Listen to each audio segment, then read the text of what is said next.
আসসালামু আলাইকুম ভাইয়া ও আপুরা, কাছের এবং দূরের, দেশ এবং দেশের বাইরের যে যেখান থেকে বসে আমার এই ভিডিওটা দেখছেন, আশা করি সবাই অনেক বেশি ভালো আছেন, সুস্থ আছেন, ইমানের সহিত আছেন। আমিও আলহামদুলিল্লাহ আল্লাহর রহমতে সবাইকে নিয়ে অনেক ভালো আছি। চলে আসলাম নতুন আর একটা ভিডিও নিয়ে, আশা করি সবার ভালো লাগবে। তো দেখতে পাচ্ছেন আমি আম নিয়েছি 4টা, একদম গাছ থেকে ডাসা ডাসা আম পেড়ে নিয়ে আসছি। দুপুরবেলা রোদ্রু, একদম টাটকা রোদ্রের সময় এরকম আম ভর্তা খেতে কার কার ভালো লাগে অবশ্যই কমেন্ট করে জানাবেন। তো আমার ভাইয়ের বাড়িতে আমি আমার ছোটো বোন গিয়েছি, গাছ থেকে একদম টাটকা টাটকা আম পেড়ে নিয়ে আসছি। তো বললাম যে দুপুরবেলা এরকম আম ভর্তা খেতে কিন্তু দারুণ লাগে, আমরা আম ভর্তা খাবো। ভাবি বলল যে খান, সমস্যা কি। ভিডিওটা দেখতে দেখতে এই পর্যন্ত যারা চলে আসছেন, লাইক দিতে ভুলে গেছেন, একটা লাইক দিয়ে ভিডিওটা কন্টিনিউ করবেন। ফেসবুক থেকে যারা দেখছেন পেজটাকে ফলো দিবেন। অলরেডি এই কাজগুলো যারা করেছেন তাদেরকে অসংখ্য অসংখ্য ধন্যবাদ। ভাইয়া ও আপুরা, ফেসবুক ইউটিউব যে যেখান থেকে দেখছেন ভিডিওটা বেশি বেশি শেয়ার করার অনুরোধ রইল। নতুন বন্ধুরা যারা আসছেন, আমার এই ছোট্ট চ্যানেলটার কোনো অংশে যদি কারো ভালো লেগে থাকে, আমার চ্যানেলটা সাবস্ক্রাইব করে নোটিফিকেশন বেল আইকন বাজিয়ে দিবেন, যাতে আমি কোনো ভিডিও আপলোড দিলে সাথে সাথে নোটিফিকেশন পেয়ে যান এবং আপনি আপনার সুবিধা মতো ভিডিওটা দেখে নিতে পারেন। পুরান বন্ধুরা যারা আছেন তাদের জন্য রইল অপুরন্ত ভালোবাসা, সব সময় আমাকে প্রতিনিয়ত সাপোর্ট করার জন্য। তো আমগুলা কথা বলতে বলতে আমি কেটে একটা গ্রেটার দিয়ে আমি কেটে নিয়েছি একটু চিকন চিকন করে। এবারে আমি নিয়েছি এখানে চিনি, সাধারণ লবণ আর শুকনা মরিচকে পুড়িয়ে নিয়েছি, এটা কিন্তু ভেজে নেই নাই, এটা পুড়িয়ে নিয়েছি।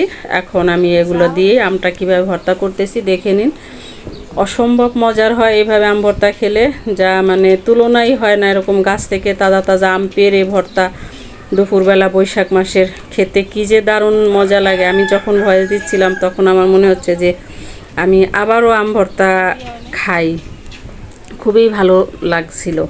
তো যাই হোক, এখন আমি শুকনা মরিচটাকে হাত দিয়ে ম্যাশ করে নিচ্ছি। যাদের হাত জ্বালা করার ভয় আছে তারা করে নেবেন, হাতে গ্লাভস পরে নেবেন, তাহলে ভালো লাগবে। আর আমি লবণ নিয়ে নিচ্ছি, নিয়ে নেব আমি স্বাদ মতো চিনি। চিনি আর লবণ আপনারা আপনাদের পছন্দ মতো বাড়িয়ে কমিয়ে নেবেন। এবারে হাত দিয়ে আমটাকে একদম খুব সুন্দরভাবে মাখিয়ে নেব, যাতে আমটা লবণ আর চিনির মধ্যে মানে সাথেই হয়ে যায়, নরম হয়ে যায়, মানে খেতে যাতে খারাপ না লাগে এবং টক টক ভাবটা দাঁতে না লাগে।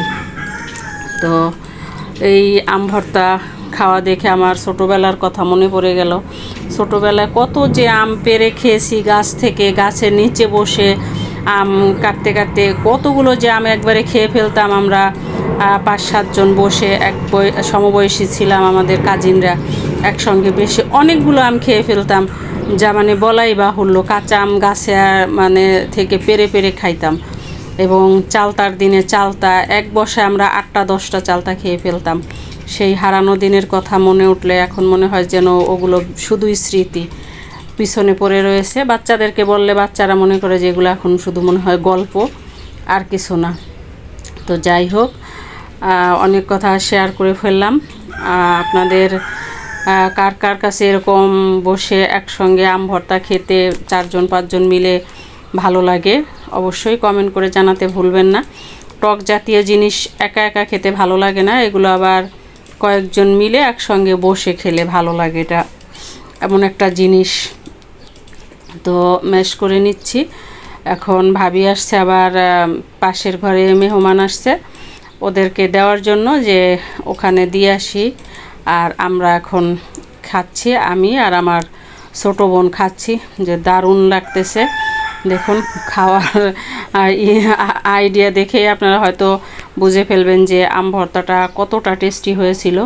আসলে গাছের আম সঙ্গে সঙ্গে পেড়ে ভর্তা, জুস খেলে, ডাল দিয়ে রান্না করে খেলে, এটা আল্লাহর যে একটা কত নিয়ামত, কত বড় নিয়ামত, আসলে বোঝা যায় না।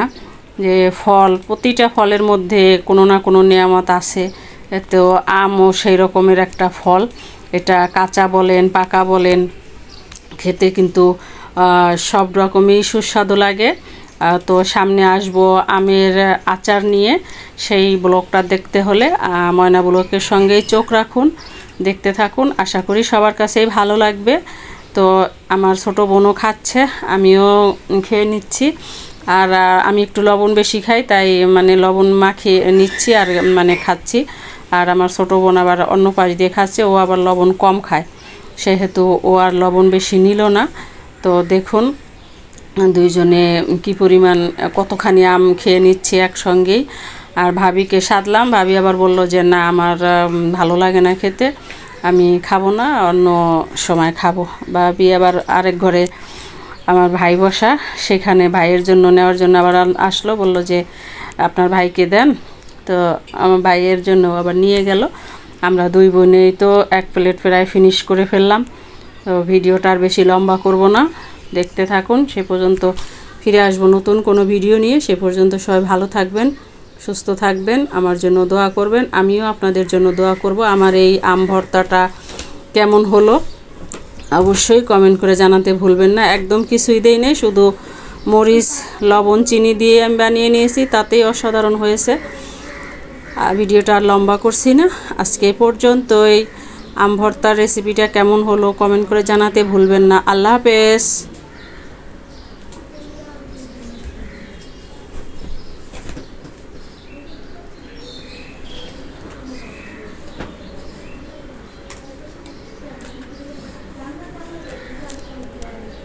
কতগুলো আম ভর্তা আমরা নিমিষেই খেয়ে ফেললাম।